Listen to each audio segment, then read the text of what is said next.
Hello, everyone. I'm Chris Goodwin with the Mississippi Department of Archives and History. Welcome to this week's History's Lunch program. We're in our home, the Craig H. Nielsen Auditorium in the Museum of Mississippi History and Mississippi Civil Rights Museum, and we're streaming live on both Facebook and YouTube, where these videos are available to watch anytime afterwards. If you've not already done so, please silence your phones. Tomorrow, Thursday, July 11th at 5 p.m., we'll have History Happy Hour, commemorating Freedom Summer with free admission to these museums, complimentary appetizers from the Nissan Cafe by Nick Wallace, a cash bar, and live music. Guests can also join interactive flash tours through the museums to learn about the impact of Freedom Summer on the Mississippi Civil Rights Movement. And then mark your calendars for this Saturday, July 13th, and bring your photographs, learn how to preserve them during our Community Curation Day next door at the Winter Building. We'll give away archival materials that will help protect your photos. And while the program is free, space is limited, so you can reserve your spot either by calling or going on our website. Finally, we'll have a big time on Sunday, July 14th, when we screen two short films, Ray Lum, Mule Trader, and OK, Mr. Ray. The original footage for both of those was shot by Bill Ferris, and he'll be with us, as will OK, Mr. Ray director Ashley Meltzer. Ray Lum's grandniece Betsy Lipscomb and Henry Harris, a descendant of mule trader Squire Harris, will also be part of that conversation. So I hope we'll see you at 2 p.m. this Sunday for those. And then I hope you'll come back next week for History's Lunch, when we'll be joined by Michael Streisguth, who will present American Culture and the Art of Marty Stewart. This is the 60th anniversary of Freedom Summer, and today we have our friend Leslie-Burl McLemore to present Freedom Summer, A Personal Odyssey.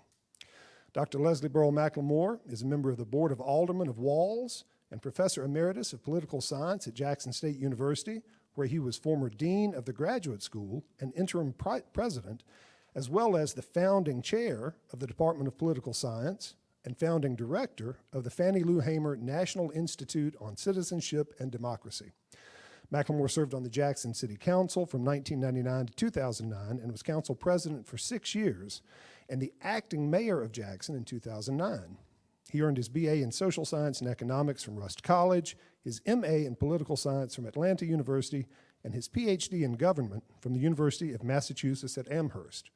He is co-author with John Dittmer and Jeff Kolnick of the book Freedom Summer, A Brief History with Documents. And then last year in this room, he was given the Lifetime Achievement Award from the Mississippi Historical Society. It's a delight to have him here in person.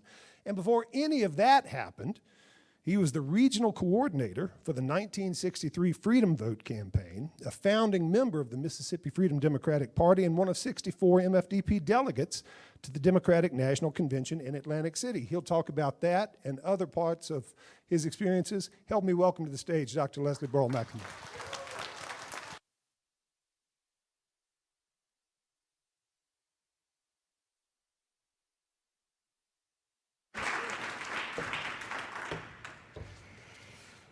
Oh boy. Wow.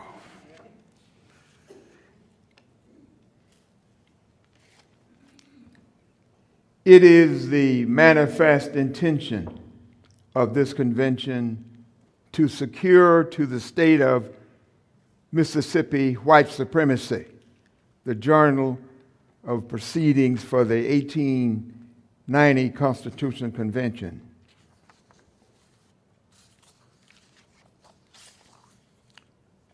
I will agree that this is a government by the people and for the people. But what people? When this declaration was made by our forefathers, it was for the Anglo-Saxon people. That is what we are here for today, to secure the supremacy of the white race. Franklin County Delegate J.H. McGee said, at the Mississippi 1890 Constitutional Convention, as he vowed to strip voting rights from black residents, even if it does sacrifice some of my white children or white neighbors or their children. On the surface, at least, the beginning and the end of Mississippi politics is the Negro. He has no hand in the voting, no part in factional maneuvers, no seats in the legislature. Nevertheless, he fixes the tone so far as the outside world is concerned of Mississippi politics. V.O. Key Jr., Southern Politics, 1949. The black man, because of the tyranny of racism over the mind of the white South, has been able, without intention or knowledge, to dominate Southern political life. Whites fell into the trap they had so cleverly and determinedly made for blacks: absolute dimension. Dr. Samuel Du Bois Cook, 1963.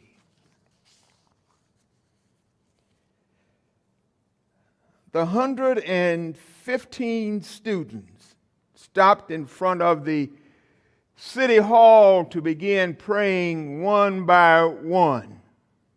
Brenda first, and then Curtis, and then Hollis, and then Bobby Talbert, and then finally all of us herded up the steps and into the city courthouse, and then Bob Zellner, who was the only white participant, attacked on the steps as he went up, and then a mob outside waiting and milling around, threatening, and inside they brought the people down, the white people, the so-called good citizens of the town, one by one, to take a look at this Moses guy. And they would come down and stand in front of the jail and say, "Where's Moses? Where's Moses?" That Moses guy was Bob Moses, the director of SNCC in Mississippi.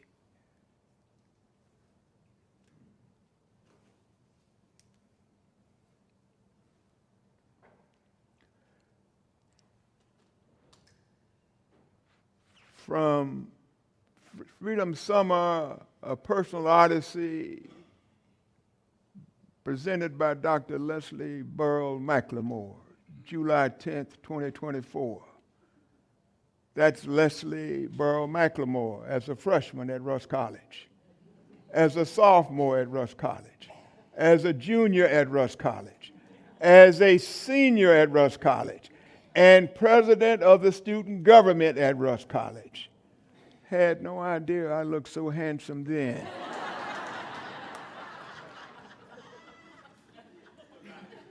If I had known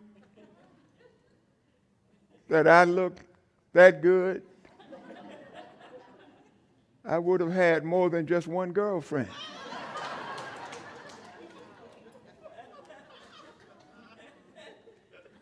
Look at me.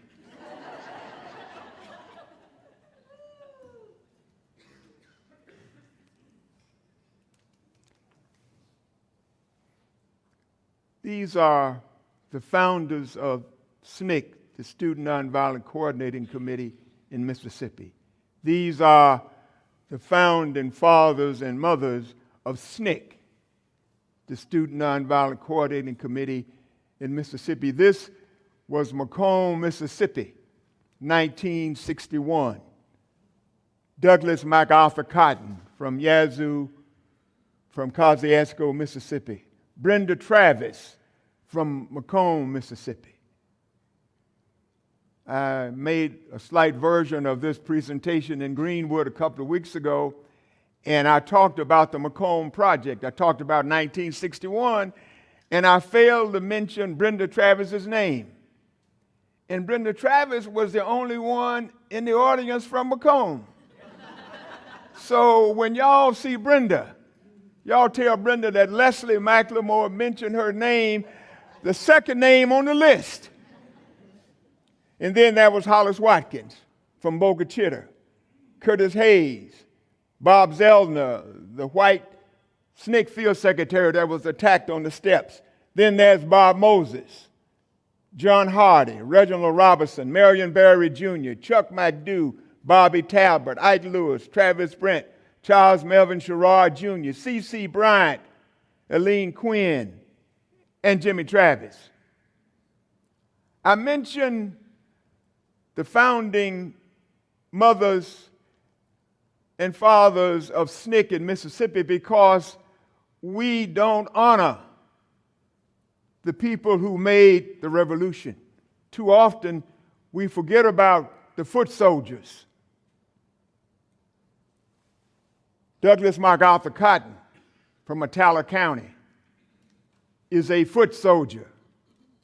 He is still alive. Although recently he was in a car accident, and Tougaloo was actually going to award him an honorary doctorate in May, but he couldn't come, so they're going to do it next May. But he should be honored. Brenda Travis would have been here today, but she unfortunately fell and broke her ankle. But Brenda will know Hollis Watkins was honored by Tougaloo before he passed away.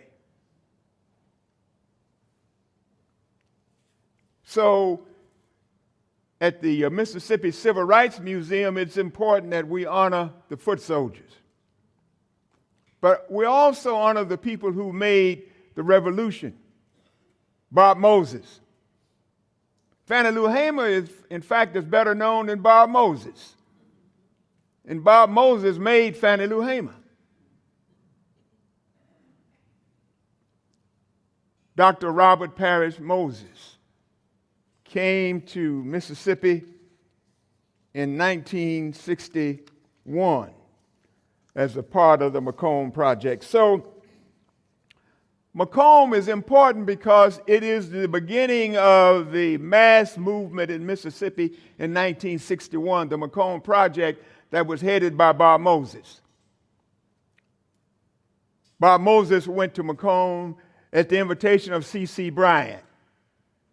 So let's not forget that Bob Moses went to Macomb in 61. C.C. Bryant was already there. Medgar Evers had been appointed field secretary of the NAACP in 1954. C.C. Bryant was there. E.W. Steptoe was in Amite County. They were already there. Amzie Moore was in Bolivar County, in Cleveland. They were already there. Medgar Evers laid the foundation for and developed the network that Bob Moses and those people followed in 1961. But in the history of Mississippi, Macomb, Mississippi ranks at the top of the list. There ought be in Mississippi a Macomb, Mississippi Day to honor the founders of SNCC in Mississippi. Because Bob Moses went to Macomb in 1961. School teacher, graduate of Hamilton College, master's degree in philosophy from Harvard in 1961. Never been to Mississippi, never spent a night in Mississippi, except the prior summer. So in 1961, Bob Moses, John Hardy, and Reginald Robinson went into Macomb. Think about Mississippi in 1961.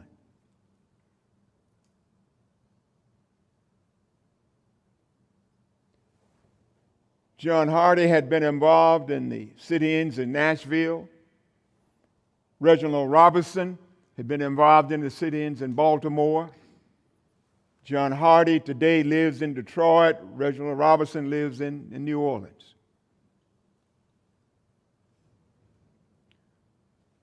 These are the people that paved the way. You know, the NAACP had been around for a number of years. Medgar Evers was appointed field secretary in 1954. But these people went to Macomb and embedded themselves in the Macomb community. C.C. Bryant was already there. He lived there, but Bob Moses didn't live there. Hadn't been there. John Hardy Reginald Robinson. Now, it's said that Hollis Watkins and Curtis Hayes went to Macomb looking for Martin Luther King. And they got to Macomb and found Bob Moses. And just think about the contrast between King and Moses. King was a nationally known figure because they figured if Martin Luther King was coming to Macomb, something was going to happen. But they met this quiet-spoken school teacher from New York who spoke barely above a whisper, Bob Moses. So, Bob Moses was a trailblazer. He attracted the people. Listen to Jack Neufeld in 1966. Bob Moses' move into Southwest Mississippi was probably the most creative and heroic single act anyone in the New Left has attempted. Certainly, much of the subsequent history of the New Left has flowed from that existential act of Moses disappearing alone in the most violent, desolate section of Mississippi. This is 1961. So you can't talk about Freedom Summer without talking about 1961. You really can't talk about Freedom Summer without at least mentioning the name of Medgar Evers and C.C. Bryant. But then Bob Moses put into action the plan, the network that Medgar Evers and Myrlie Evers and Aaron Henry had developed over time. He actualized that network. That's why Bob Moses, who went into desolate Southwest Mississippi, Macomb, went to Amite County, was jailed and beaten, and Herbert Lee was shot and killed by E.H. Hurst, a state legislator, because he tried to register to vote in Liberty, Mississippi. Bob Moses. Can you just imagine a mild-mannered school teacher from New York City going to Macomb, Mississippi in 1961, hostile territory, with John Hardy and Reginald Robinson, sent John Hardy to Tylertown, beaten, jailed. 3 lone young black men who started the mass movement in Mississippi. So I want all of us to realize the importance of Macomb. You know, you can read the history books, but, you know, in 1961, I was a student at Rush College in Holly Springs. We boycotted the local theater. In 1961, I had the safe haven of the campus of Rush College. These 3 young men went to Macomb, Mississippi, and embedded themselves in the Macomb community in Southwest Mississippi. They started the movement. They energized what C.C. Bryant and Medgar Evers and all those other people had started. They energized it. So that's why you can't talk about Freedom Summer without talking about Macomb. That's why at this museum there ought to be a Bob Moses lecture series. So you see, there's a Medgar Evers lecture series, there's the Medgar Evers Institute. Fannie Lou Hamer has a post office named for her in Ruleville. I named the lecture series at Jackson State in her honor. There's a Fannie Lou Hamer Daycare Center. But there's not a Bob Moses lecture series at this museum. So we should honor Bob Moses. I called Hamilton College this morning just to find out how had Hamilton College recognized and honored Bob Moses. The president's office didn't call me back. But they did say he was a 1956 graduate, a civil rights activist, and the founder of the Algebra Project. So, you know, Bob Moses was here twice, right? He was here as a civil rights activist, and he came back years later and started the Algebra Project. So some of you know Bob Moses maybe from his role in the Algebra Project. But, Michael, I don't want to beat a dead horse, but we should think seriously about a Bob Moses lecture series. We should honor the memory of Bob Moses and the legacy of these people that worked with Bob Moses. We should have and consider looking at a new exhibit on Macomb in this museum and have some of the eyewitnesses that are still alive. Barbara Talbot is still alive. Brenda is still alive. MacArthur Cotton is still alive. Have them, witnesses, to talk so we can honor the importance of Macomb.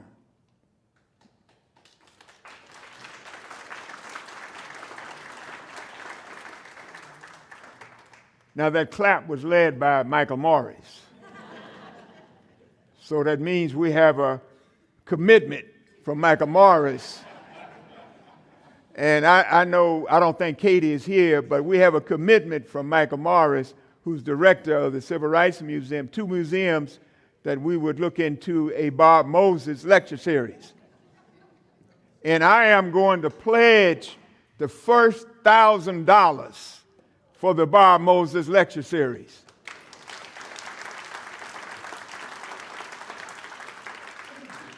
And I want them to, Michael, I want you to appoint me as the honorary chair of the fundraising committee,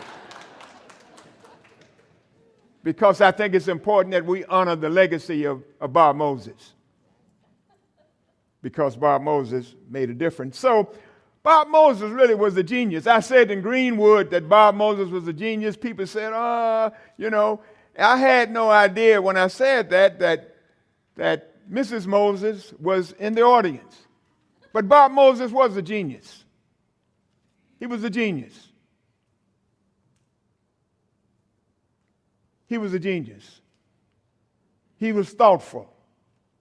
He was a genius.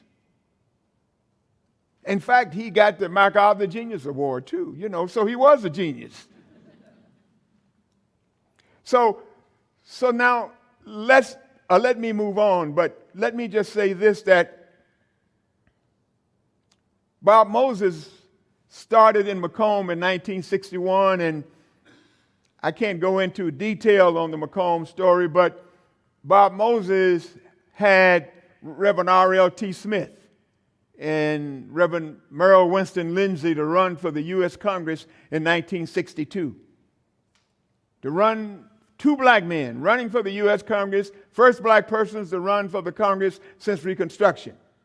And that was Bob Moses' idea. It was Bob Moses' idea because he was trying to get people to register and vote in Mississippi.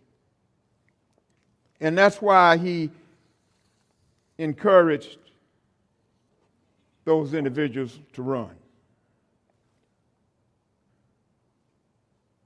NAACP, Russ College, Holly Springs, Mississippi, 1962. The guy at the top, second from the left, right there, you can't see the gray patch, but that's Leslie-Burl McLemore. Standing next to Tyrone Turnbow from Kosciuszko, and next to Eddie Jean Matthews from Philadelphia. I was the first president of the college chapter of the NAACP at Russ College. And all of those people are the founding members of the Russ College chapter of the NAACP in 1962.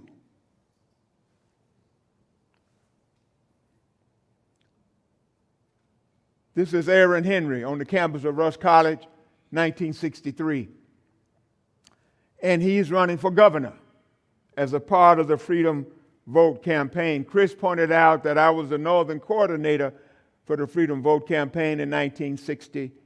And Henry was running for governor. Reverend Ed King, who at that point in time was chaplain at Tougaloo College, ran for lieutenant governor. And this is on the campus of Rush College. That's Henry speaking. There was 2 sung leaders there. It's not the best picture in the world, but their backs to you. That's Dr. Raymond Davis from Orange, Texas. And the other Freedom Song leader was Rosie Purdy from Mark Tree, Arkansas. Any of you who worked at Jackson State years ago remember Paul Purdy, Paul Purdy's sister, leading songs as a part of the Freedom Vote campaign. And I was coordinating the Freedom Vote campaign because this was a parallel election. This was a mock election in 1963. And the greatest satisfaction I got from coordinating the Freedom Vote campaign in North Mississippi in 1963 was that I was able to go back to my hometown of Walls, Mississippi, with a ballot box at night in the black section of town and get black folk to vote who had never ever voted in their lives in this free mock election. Because in 63, I had voted along with my late brother Eugene and Dr. John Anthony as the first 3 blacks to vote in DeSoto County in modern times. And I'm in my hometown at night with the ballot box going house to house to a group of black folk who had never ever voted in their lives, but they voted in the Freedom Vote campaign and it was important to them. Do y'all understand what I'm saying? This is 1963 in America, in Mississippi. And the people that I had picked cotton with, gone to school with, went door to door with a ballot box. And they were so honored to vote in this mock election. It wasn't a real election, it was a mock election. Because you know what the good white folk in Mississippi had said? Had said black folk have no interest in voting. But again, this guy, Bob Moses said, okay, let's do this mock election. No, he had help, Alan Lowenstein and other people. But long story short is that my schoolmates, my playmates, my neighbors in Walls, Mississippi, in DeSoto County voted for the first time. They voted. My grandfather, Leslie Williams, had never ever voted in his life. Didn't vote in a real election until 1967. But he was so proud to vote in the mock election. That meant something to him. His grandson in college with a ballot box in the dark in Walls, Mississippi. And he got to cast a ballot. My grandfather, Leslie Williams, who I was able to name a street in his honor in Walls recently. My grandfather, the male role model in my life, voted in this mock election in 1963 and then voted for William Winter in 1967. The day we went to vote, my grandfather, who was the best dressed man in town, had on his suit, his hat, his Edwin Clapp shoes. I had on a nice printed shirt, black slacks, black shoes, shine. He looked at me and said, Leslie, you can't go and vote like that. I said, what's wrong, Daddy? You got to change clothes. So he made me go and put a suit on. So in 1967, I went to vote in Walls for William Winter with my grandfather, Leslie Williams. He was dressed up and I was dressed up in our suits of clothes. Voting is important, folks. Voting is important. That's why we're in the predicament that we're in now, because we don't vote enough, often. So you can't talk about Freedom Summer without talking about Macomb, about the Lindsey Smith campaign.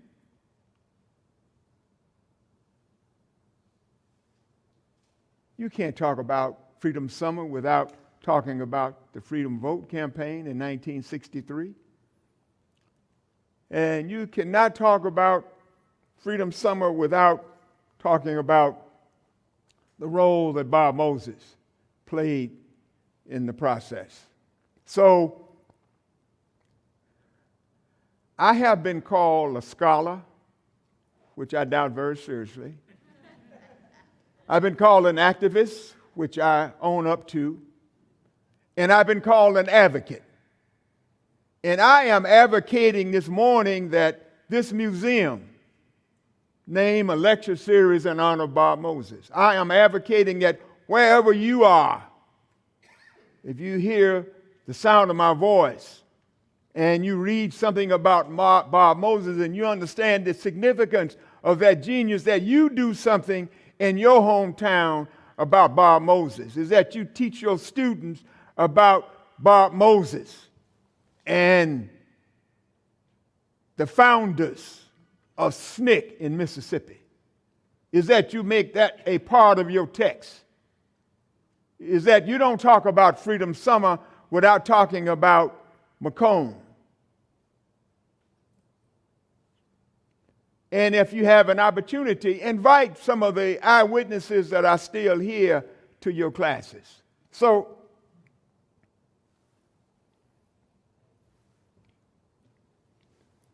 Freedom Summer. I know I'm getting behind on my time, so I'm going to move very rapidly here. But, you know, this is Leslie-Burl McLemore's Personal Odyssey. I am in the process of writing down my notes, my memoir, my tribute to my mother and my grandfather, and Tamir Jackson, who was taking pictures around here. Oh, there Tamir is. She's helping me. Tamir, stand up, raise your hand so they can see you. Okay. So she put this together for me. I had no idea what in the hell I was doing. So she's my editor, she's my photographer. So she's helping me because she convinced me that my life was worth talking about. She's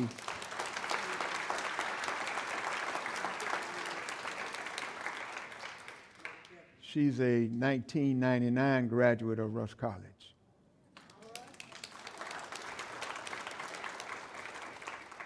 Who lives in Batesville but says she's from Marks.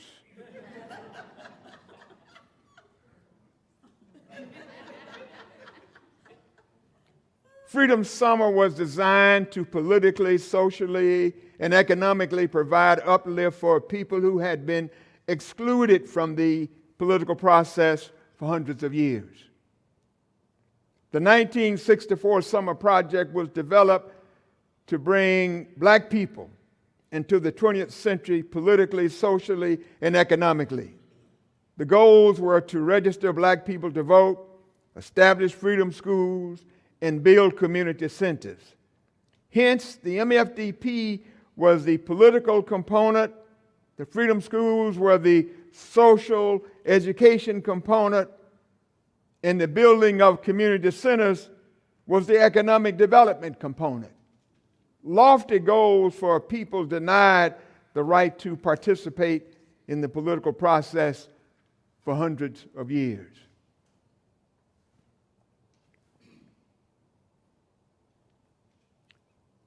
That's the Freedom Democratic Party State Convention, Masonic Temple. I am on the stage, but you can't see me. That's Bob Moses at the podium.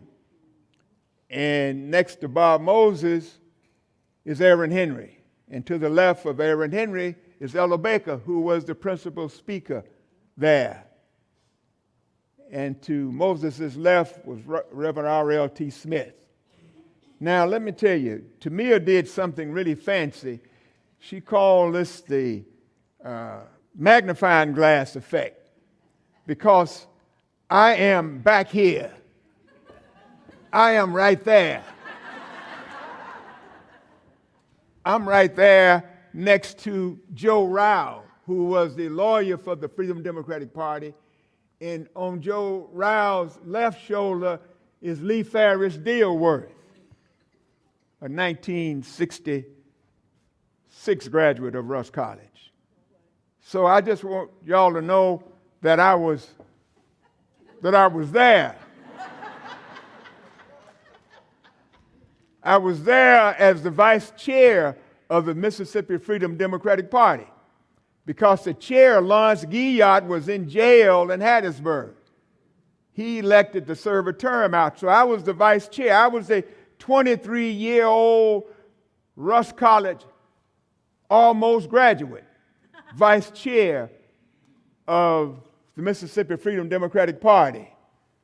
So when I tell my son, Leslie II, who is a great writer, and if some of you follow him on Facebook, you know he is absolutely a great writer.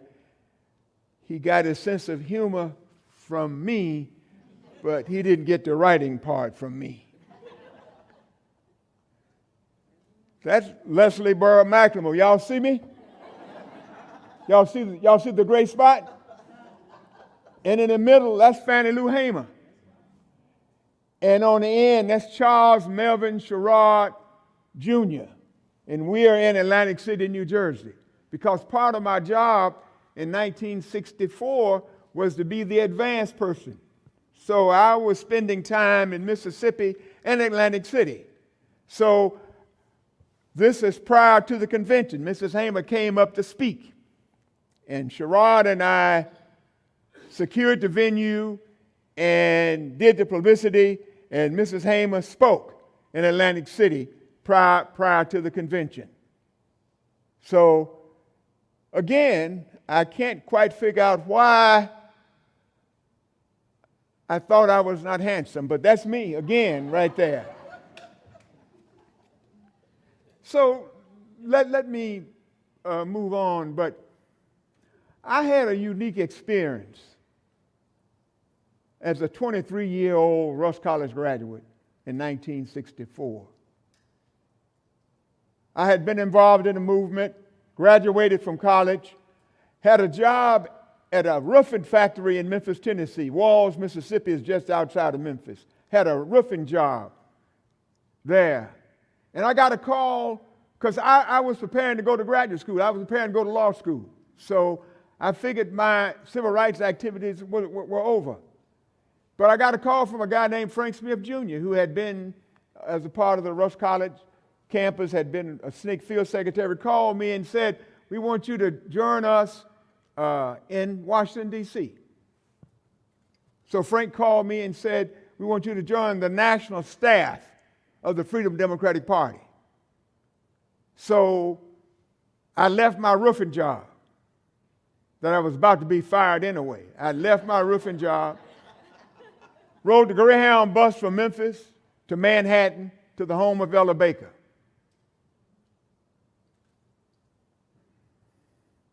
I want y'all to go with me here now. Starting in 1961, I met Aaron Henry. I met Medgar Evers. I met Fannie Lou Hamer. I met Bob Moses. I met Roy Wilkins. I met MacArthur Cotton. I met Hollis Watkins. I met Hugh Vester Simpson.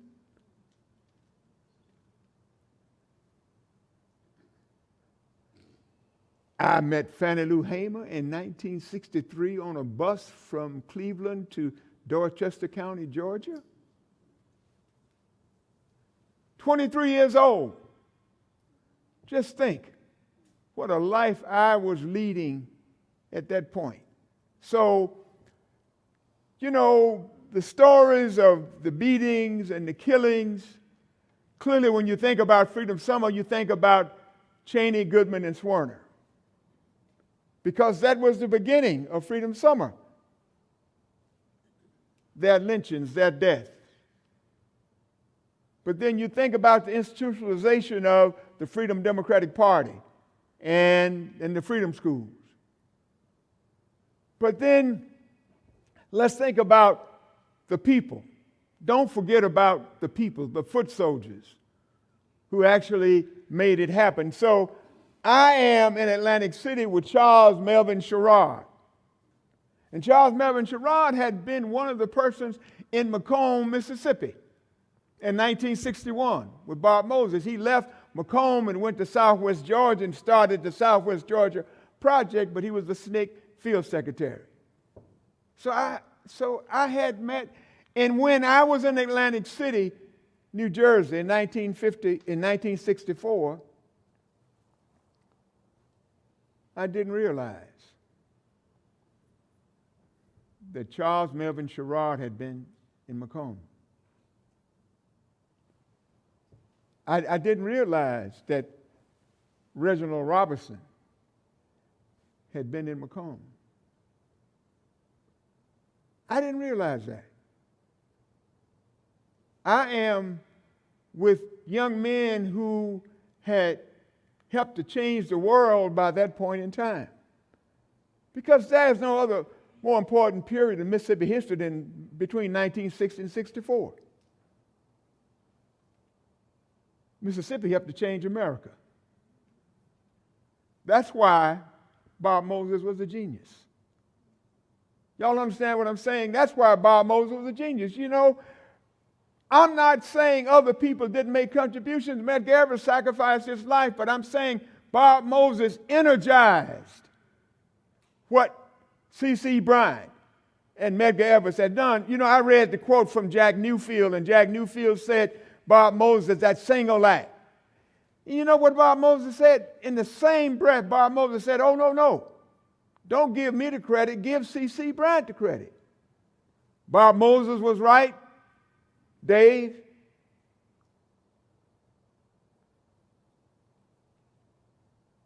And Jack Newfield was right. They were both right. I mean, you can't have a statue in front of the Macomb City Hall without having Bob Moses and C.C. Bryant there. There should be a statue in front of the Macomb City Hall honoring those people that started the Macomb Project. That's why we ought to have am I beating this dead horse? That's why we ought to have the lecture series in honor of Bob Moses here. So, this is the Democratic National Convention. See me on the left? See the gray patch in my hair? Then it was a right long hair. But it's gone. And then see Annie Devine with the glasses on there in front of the Mississippi Freedom Democratic Party sign? Annie Devine from Canton. We were members of the delegation. So, y'all know I was there. I still can't get over the fact that I was that damn handsome.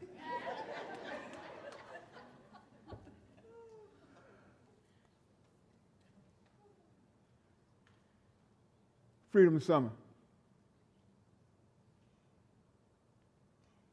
A state, as V.O. Key Jr. said, where Negroes couldn't vote in 1949, didn't have any seats in the legislature,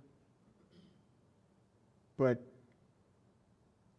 the center of the universe centered around them.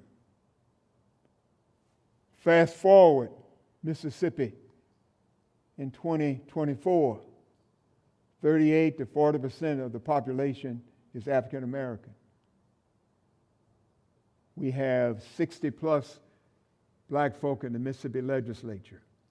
During Reconstruction, we had 70 plus. Not one statewide elected official in 1964 was black. In 2024, not one black statewide elected official in Mississippi. But just think, without Freedom Summer, without Medgar Evers, without C.C. Bryant, without Douglas MacArthur Cotton, we wouldn't be here this afternoon. Without Bob Moses, there wouldn't be two Mississippi museums. Without Bob Moses, we wouldn't be having lunch in these comfortable surroundings on July 10th, 2024. Mississippi is a state of contradictions. We are here in this museum talking about civil rights in the 60s, and we are living Mississippi politics today.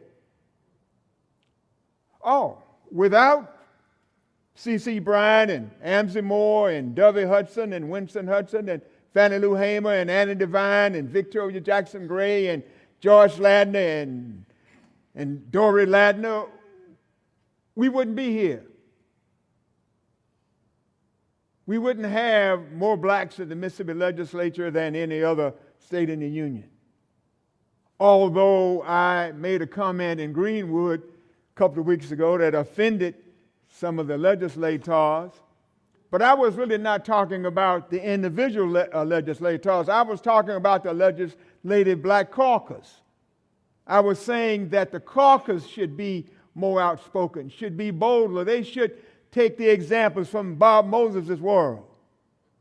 You see, if Bob Moses and John Hardy and Reginald Robinson could go into Macomb, Mississippi and embed themselves in 1961, we as an elective group could be more outspoken about the rights that we should enjoy in Mississippi, because we have the most restrictive voting laws of any state in the Union.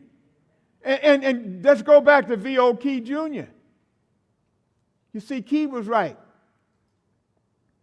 It is because of the presence of African Americans in the population. The mere presence, nearly 40%, is why we have some of the most oppressive voting laws of any state in the Union, because there's this idea of the sharing of power.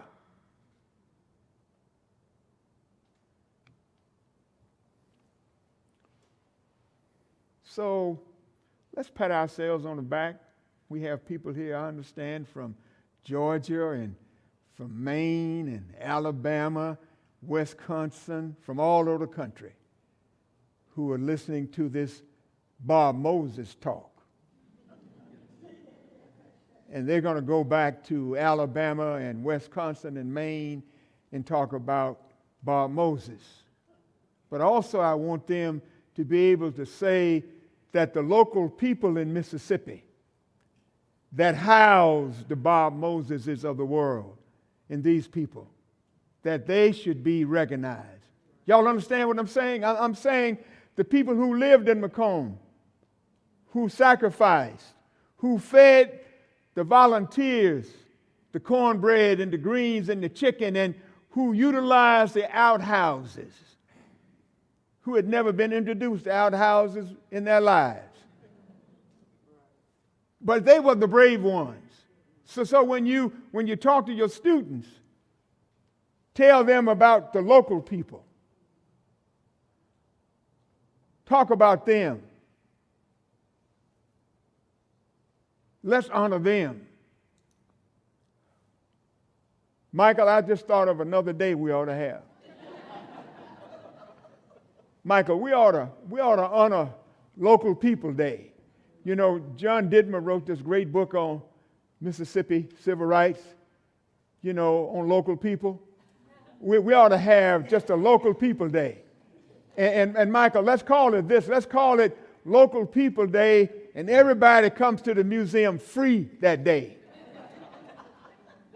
And this is after, Michael, you and your staff mount the new Macomb exhibit. So, Chris, how much time do I have left? Okay, I can take questions. Now I can take questions whenever I'm ready. Okay. So if there are questions or comments, please. Okay.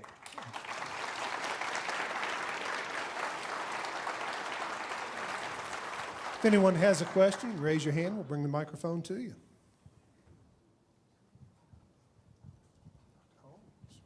You have to ask me questions at least the next, I think, 5 minutes. That's not a question, Mac. Oh, Really- come in. really amazed now. Okay. What about Amos up there in Cleveland, Mississippi? I didn't see his name. Who's What was that? Amos, what is his name? Cleveland, Amsey Mississippi. Moore. Amsey Moore. Amsey Moore. What about Amsey Moore? Yeah, you see, in '61, Amsey Moore actually had invited Bob Moses to come to Mississippi the year before to start a voter registration drive in Cleveland. But when Bob Moses came back to Mississippi, Amsey Moore said to Bob, go to Macomb because C.C. Bryant is better prepared. You know, is that he is better organized. So go to Macomb. So that's why the first project in Mississippi was the Macomb Project in 1961.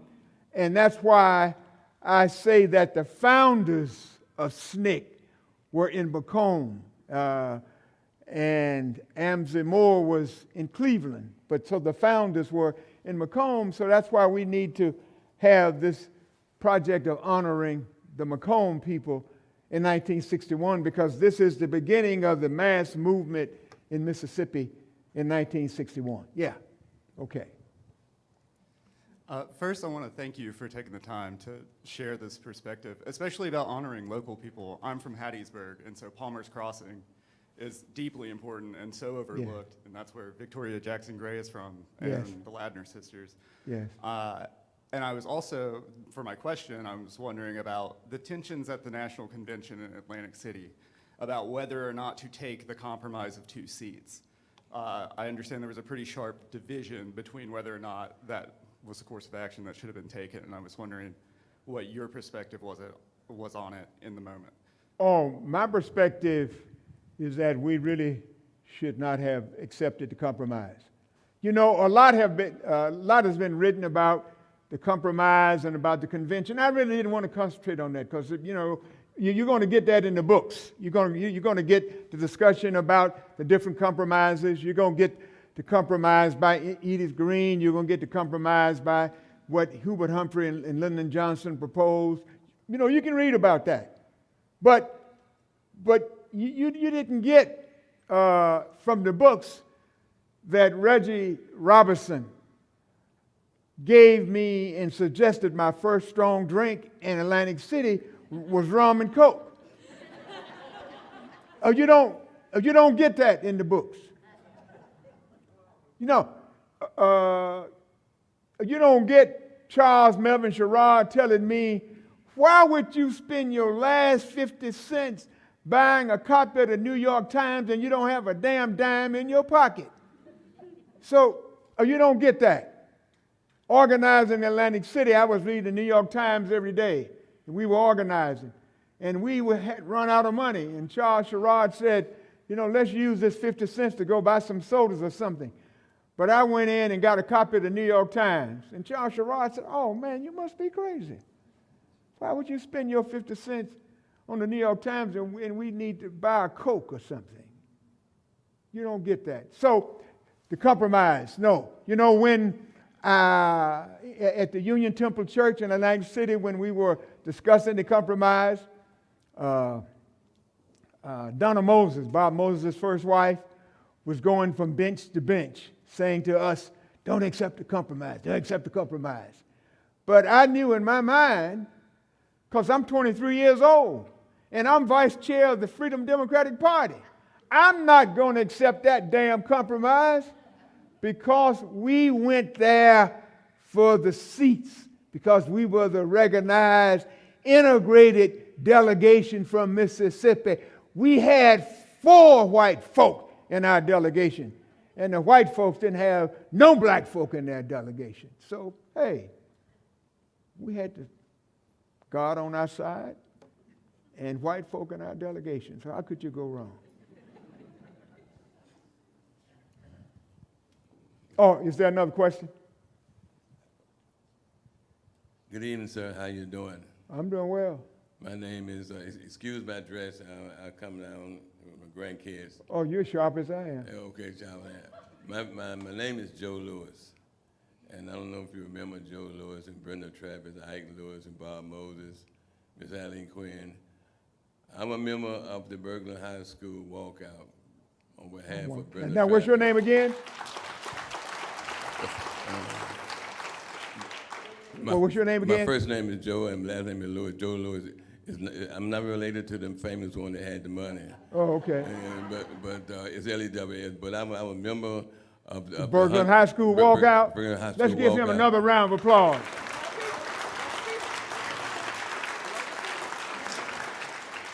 So he was there with Brenda Travis. Brenda Travis, my classmate. There you go. And Ike Lewis, Yeah. and Barbara Talbot, and then I'm going to real briefly name some people. Mr. Fred Bakes, he was the transportation, and Miss Eileen Quinn, her house was bombed. Yes. And that was down the street from my mom. Yeah. And we were thrown in jail, and the state of Mississippi blackballed us from going to any public school in the state of Mississippi. And they blackballed us from going to the universities of the state of Mississippi. Naturally, we couldn't go to Ole Miss. Naturally, we couldn't go to Mississippi State, but we couldn't go to Alcorn and Jackson State. And our name was on the list. The commissioner put our names out. State of Mississippi said, do not allow them to enter into the public schools that were financed by the state of Mississippi government. And later on, I have the pictures here, but later on, we had an honorary graduation from high school. Yes, yes. And the thing about it, we all attended, but we were laughing during the graduation, or prior to the graduation. He said, isn't it funny that you're supposed to graduate from high school first, and then you go to college? And most of us that was in the graduation from high school, we had a BA, MA, and doctorate degree. We already had that because I'm a Tougaloo, and I went to Tougaloo. Most of the kids that couldn't go to the public colleges went to Tuskegee, and other. And then we had some offers from out of the state, not out of the country. In England, they wanted to accept us. But I just want to mention real briefly, I'm Joe Lewis, and I'm one of the members of the high school walkout. And it's a pleasure to be here, and thank you, sir. You're welcome. Thank you very much. You're welcome. Thank you.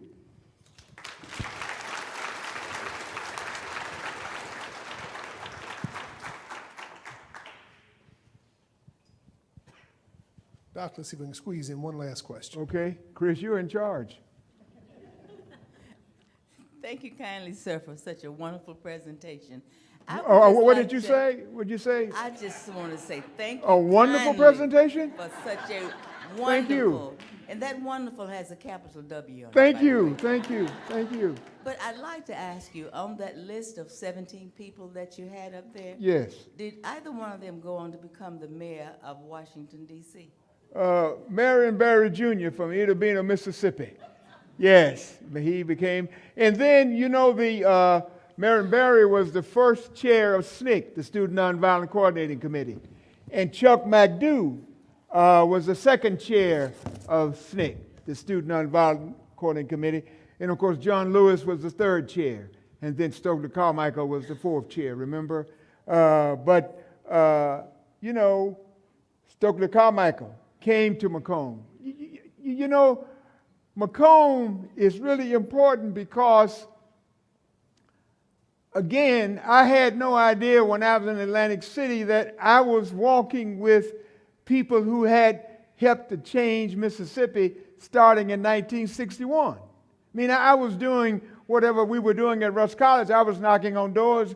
I was the first person along with my class to knock on doors and get people registered to vote in Holly Springs in 1962. And then I registered to vote in 63 in DeSoto County. But I had no idea. Michael, that's why it's important that we recognize these sheroes and heroes. We've recognized Medgaffers, but you know, in every town in Mississippi, there should be some note of these people. Bob Moses ought to have a statue someplace, in addition to a lecture series here. But it is important that we remember the foundation for Freedom Summer. And this is just sort of my personal recollections. You know, I could have gone in more detail on a number of activities, but I only had 45 minutes, and I've used 46 of them already. So, thank you. Yeah. Okay. Thank you all for being here. Remember that we've got the History Happy Hour tomorrow evening, the Community Curation Day Saturday at the Winter Building, the movie screenings Sunday back here, and then come back next week for History's Lunch. I'm going to read this, I'll make sure. I want to say a few words about what's over here, if you haven't gotten a chance to look at them yet. Our friend Dr. Christina Thomas taught a course on Freedom Summer through the Mississippi Humanities Council at the Youthful Offenders Unit at Central Mississippi Correctional Facility in Pearl. The students conducted oral histories with volunteers and researched an archival collection curated by civil rights veteran Jan Hilligas to create poster presentations, which are on display here. And that group also participated in a National History Day competition, the first ever to be held in a correctional facility in the United States. So be sure that you come and take a look at these before you go. One last time, help me thank Dr. Leslie-Burl McLemore for this fantastic program today.